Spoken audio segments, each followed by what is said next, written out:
Nous allons parler du Mpox, autrefois appelé variole du singe.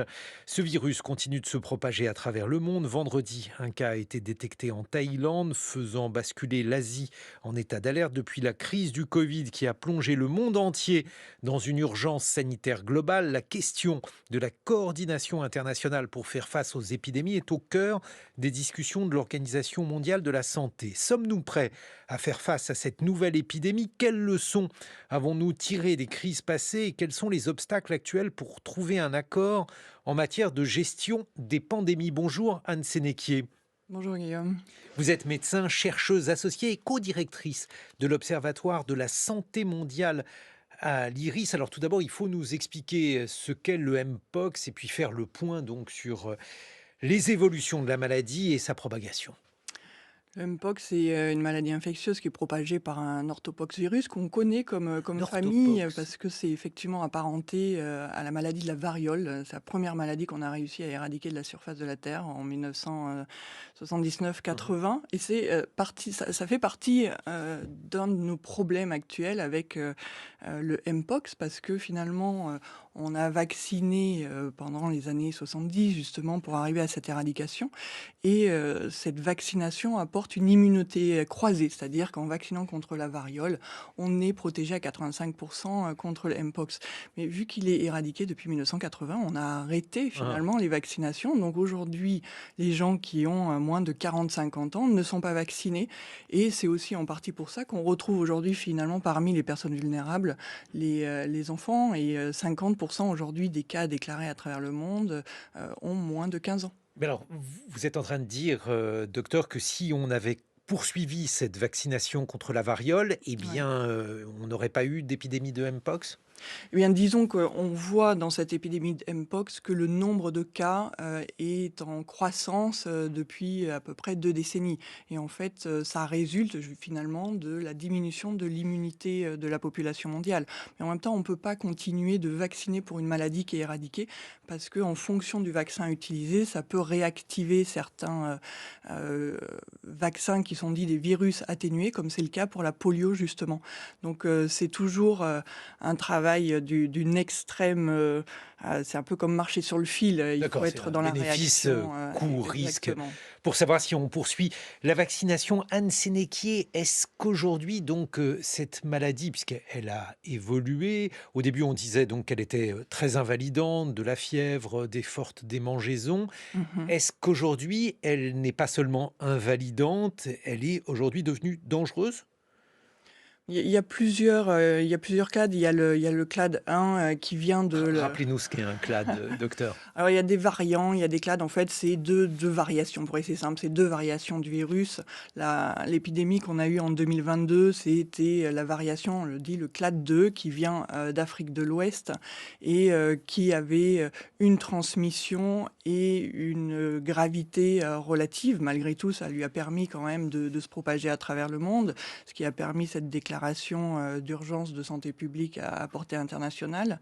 Aujourd'hui, en 2024, ce qui questionne et ce qui a fait réactiver justement une nouvelle, urgence de santé publique, l'USPPI, c'est le fait que ça soit, un variant qui vienne, de RDC, qui est le variant, on va dire la clade numéro 1 B, qui a été identifié en septembre 2023. Sa particularité, c'est d'être un petit peu plus incisif et un petit peu plus transmissible. Pour autant, je préfère le dire, on n'est pas, à l'aube, à ce jour, d'un nouveau Covid-19 parce que les modes de transmission sont Pas de différents. confinement, dans l'immédiat? À ce jour, mercredi 28 août, nous J'ai vu avons beaucoup de médecins se tromper, hein, faites c'est pour ça attention, que je dis à docteur. ce jour. En fait, c'est pas tant se tromper, c'est ce qui a permis aussi d'avoir beaucoup de fausses rumeurs et de perte de crédibilité pendant cette, crise de la Covid-19.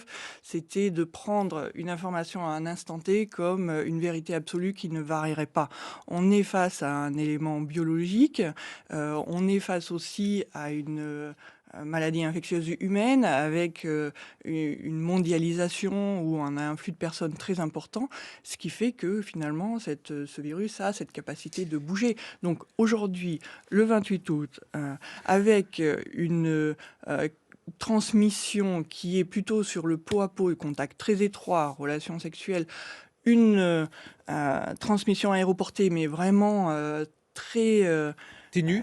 ouais, très ténue, qui pour l'instant est plutôt anecdotique, il n'y a pas cette problématique-là. Mais alors justement, alors il y a 2 choses. Bon, d'abord, plus sérieusement, on explique que c'est dangereux, surtout pour les enfants, c'est vrai, docteur?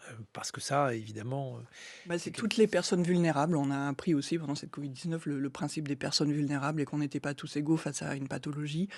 Les personnes immunodépressives, les femmes enceintes, les enfants, oui, sont aujourd'hui plus impactés et et d'autant impacté plus ou ça peut être mortel pour, ça ces peut être personnes? mortel dans certains cas. Aujourd'hui, on a une mortalité sur ce clade 1B, de, 5 à 10.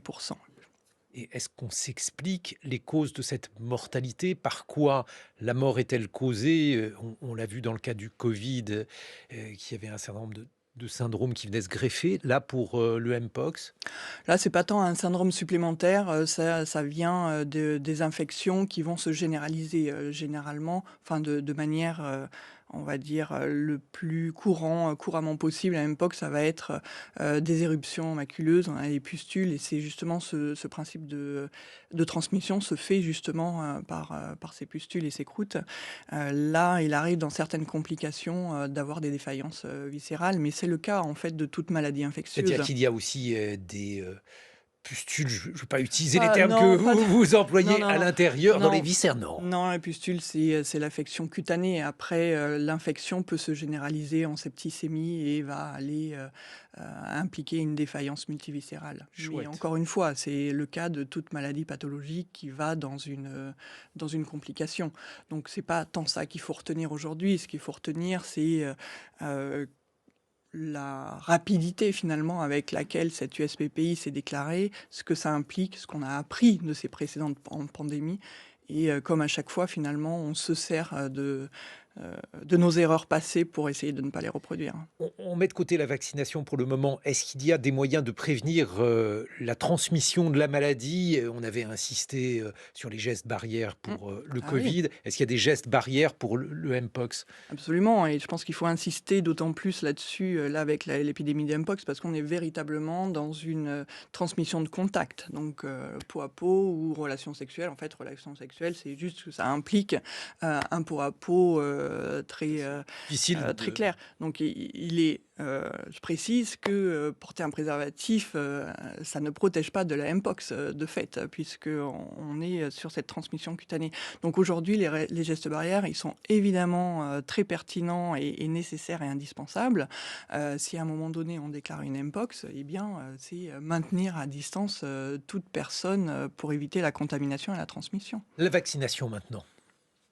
La vaccination, eh bien, ce qu'on évoquait tout à l'heure, ce lien de parenté avec, la maladie de la variole, humaine est une bonne chose parce que ça veut dire qu'on a un vaccin déjà, prêt, qui fonctionne plutôt pas mal.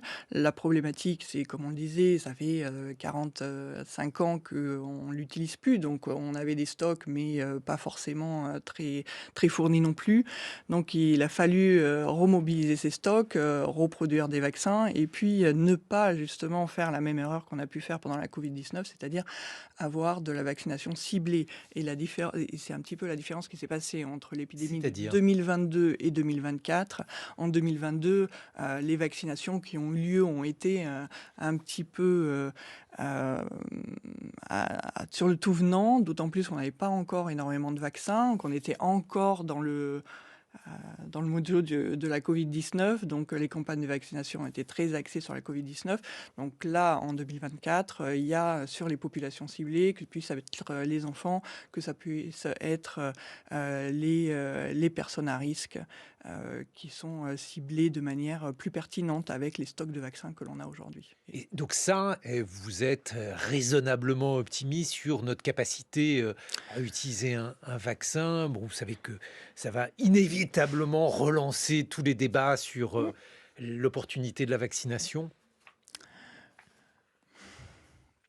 La vaccination, c'est pas une opportunité. La vaccination, c'est véritablement, une prévention, éviter la pathologie, éviter les formes graves. Donc, aujourd'hui, on a un moyen simple de se prémunir, mais encore une fois, c'est un outil parmi d'autres et comme on le disait tout à l'heure, ça fait partie de cet arsenal où il y a vaccination, prévention, communication, information du public et d'éviter effectivement ce qu'on a vécu avec les fausses informations, la stigmatisation et ainsi de suite, hein.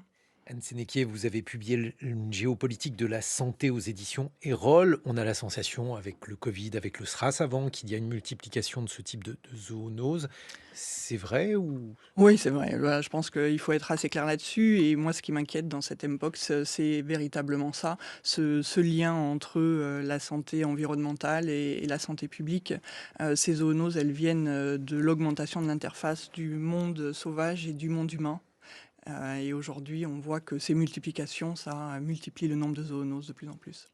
Merci beaucoup, Avec plaisir. docteur Anne Sénéquier, 6h49.